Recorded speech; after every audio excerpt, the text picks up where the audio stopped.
বিএনপির চেয়ারপারসন 6 বছর জেলে ছিল এবং সম্পূর্ণ মিথ্যা একটা ফেক মামলায়।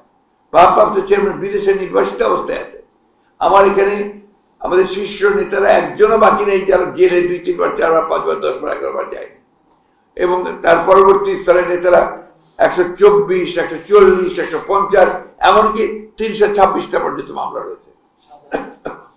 সাজা হয়েছে প্রায় 2500 নেতাকর্মীর বিরুদ্ধে। গুম হয়ে গেছে আমাদের 700-800 নেতাকর্মী। হত্যা হয়েছে, নিহত হয়েছে, শহীদ হয়েছে প্রায় আপনার মোর দেন 2500। গ্রেফতার হয়েছে হাজার হাজার। একটা সময় আসে আর গ্রেফতার হয়ে যায় 36,000, 28,000 মতো একই সঙ্গে। বিএনপির অবদানকে খাটো করার একটা পরিকল্পিত একটা আপনার ক্যাম্পেইন আছে। আমরা এই যে দীর্ঘকাল সংগ্রাম করেছি, লড়াই করেছি, 15 বছর ধরে করছি, উদ্দেশ্য তো আমাদের একটা ছিল, কি সেটা রেস্টোরেশন অফ ডেমোক্রেসি, গণতন্ত্রের পুনরুদ্ধার।